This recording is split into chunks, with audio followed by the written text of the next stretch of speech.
तोहर अब सूखल जाए छौ सूखल जाए छौ सूखल जाए छौ जल्दी करा ले कदबा के presented by Chopal Ji Music।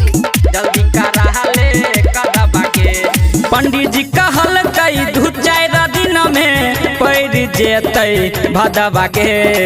जल्दी करा ले कदबा के हे गे पंडित जी कहल कई दू चार दिन में पैर जेतै भदबा के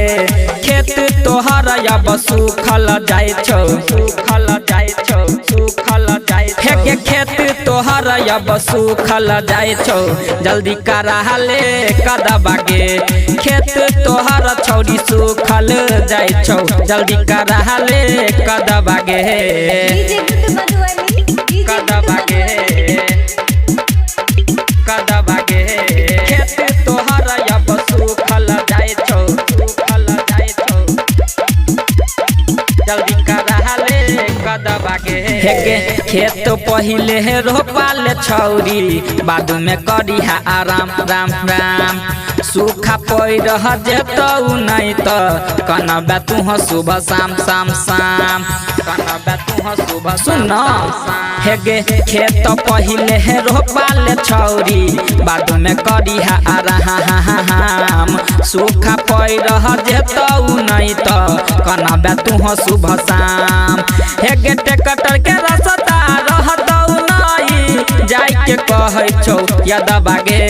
खेत तोहर अब सूखल जाए छौ सूखल जाए छौ सूखल जाए छौ हे खेत तोहर छौरी सूखल जाए छौ जल्दी करा ले कदबा गे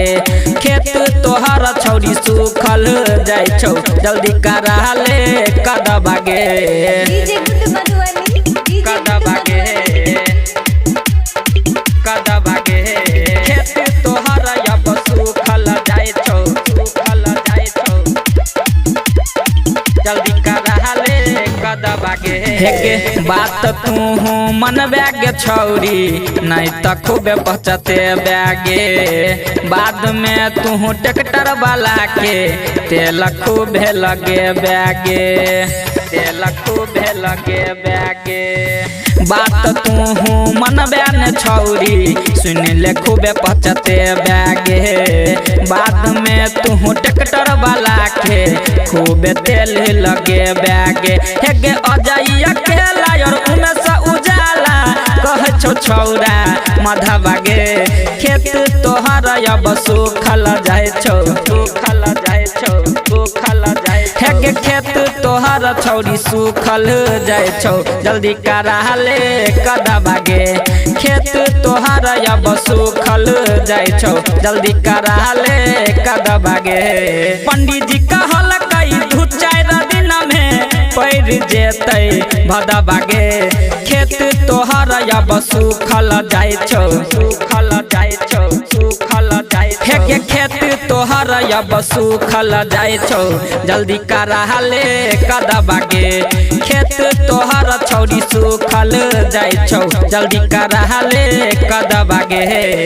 जल्दी करा ले कदबा गे करा लेना।